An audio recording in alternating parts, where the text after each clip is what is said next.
My name is Lily Adams. I am 34 years old and 17 days before my younger sister's wedding. My parents emailed me 5 conditions I had to obey if I wanted a seat in the ballroom.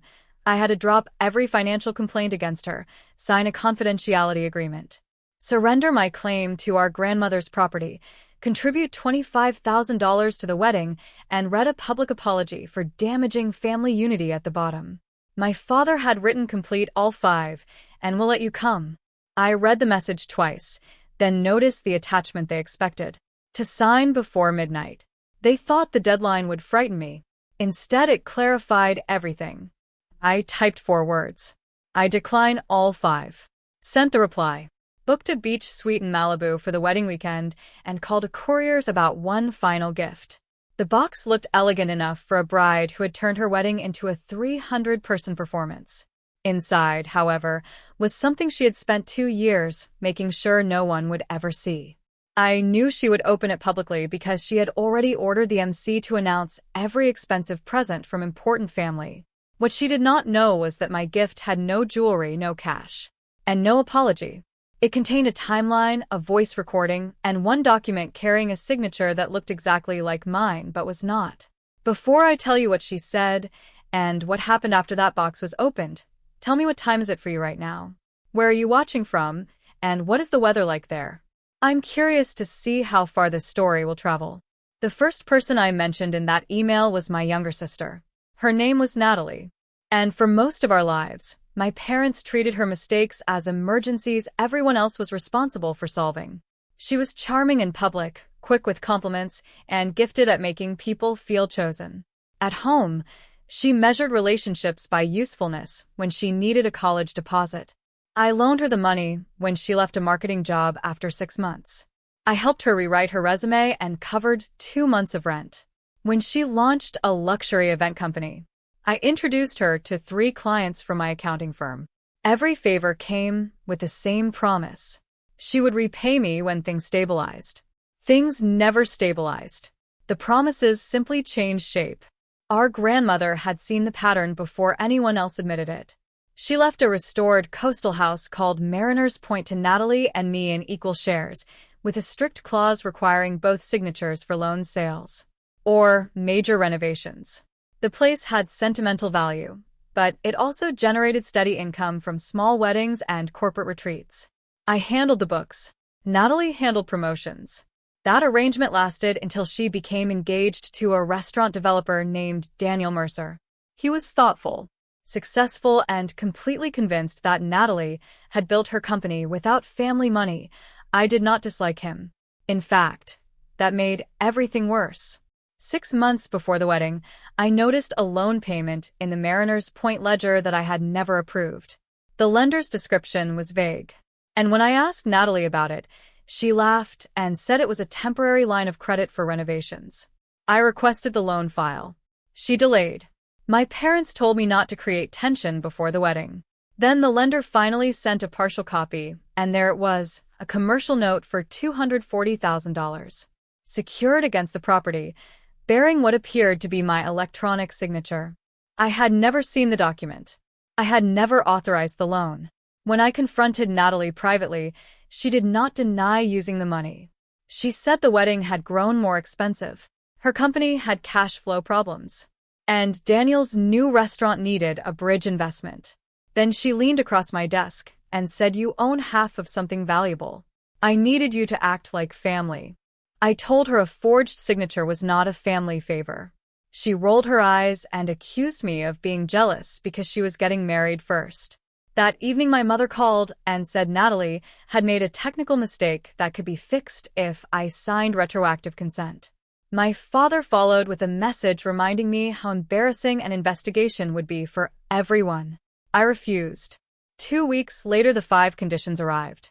The confidentiality agreement is not really about wedding behavior. Buried on page 6 was language releasing Natalie, my parents, their companies, and the lender from any claims related to prior financial decisions. The public apology was not about peace. It was designed to make me look unstable before I ever challenged the forged. The $25,000 contribution would help replace money already missing from the property account, and surrendering my share of Mariner's Point would give Natalie complete control of the collateral. For the first time, I saw the conditions as a coordinated plan rather than a collection of insults. They were not offering me permission to attend a wedding. They were asking me to erase the evidence against them while smiling for photographs. I forwarded everything to my attorney, then called my closest friend, Emma Reed. I had known Emma since graduate school, and she was the only person who had warned me years earlier that loyalty without boundaries becomes unpaid labor. She listened without interrupting. When I finished, she asked one question. Do you want to be understood, or do you want to be protected? I said both. She told me I might have to choose the order. Protection came first. That night, I placed a fraud alert on my credit, requested the complete loan file, and instructed my attorney to notify the lender that my signature was disputed. Then I booked Malibu. The vacation was real. I needed distance from the wedding and from the version of myself my family expected to appear on command. But the gift was real. Natalie had spent months planning a grand pre-ceremony presentation in which selected relatives would offer blessings and premium gifts before the doors opened for the vows. She had even emailed me twice asking for a meaningful family tribute that could be played on the ballroom screen. I decided to give her exactly that. A record of what our family had become, prepared with the same precision I used in a forensic audit. I did not plan to scream, interrupt, or beg anyone to believe me. I planned to let dates, transfers, signatures, and Natalie's own words speak in the room I had been ordered to enter silently. 3 days later, I was in Malibu with Emma sitting at a narrow dining table covered in bank statements, loan exhibits, property records, and color-coded notes. The ocean was visible through the windows, but I barely looked at it. Every hour produced another fact that made the 5 conditions feel less like parental pressure and more like an attempted cover-up. The complete loan file arrived first. My supposed electronic signature had been applied from an internet address connected to Natalie's office. The identity verification questions had been answered using information only close family would know: the name of my first employer, the street where we grew up, and the month our grandmother died. The lender had also received a copy of my driver's license. I remembered giving that copy to my mother the previous year, and she said the family insurance agent needed updated records. When I called her, she insisted she had no idea how Natalie obtained it. Her answer came too quickly. Emma watched my face as I ended the call. You don't believe her, she said. I told her I did not know what I believed anymore. That was the part no one warned me about. Discovering betrayal did not instantly make me brave. It made me question every ordinary memory attached to it. I remembered my mother bringing soup when I was sick, my father teaching me to drive, Natalie sleeping on my floor after a painful breakup. Good memories did not disappear simply because they had been used to gain access to me. They became contaminated, and that felt worse. I opened the property account and traced the loan proceeds. $90,000 had gone to Natalie's event company. $68,000 had been transferred to a vendor listed as Mercer Hospitality Design, a company connected to Daniel's restaurant project. $42,000 had paid wedding deposits. Another $27,000 had moved through my parents' consulting business before returning to Natalie as a family gift. The remaining amount had been consumed by fees and overdue ills.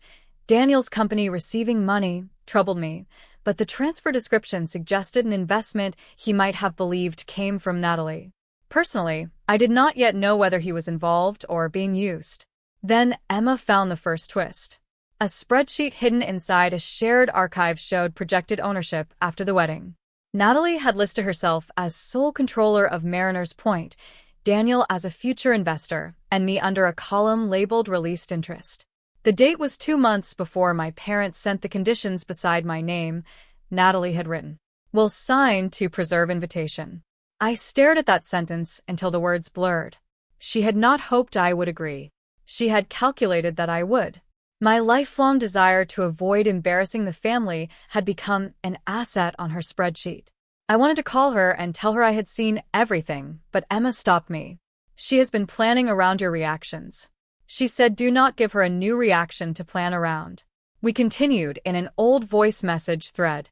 I found a recording Natalie had sent after too much wine during a business conference. at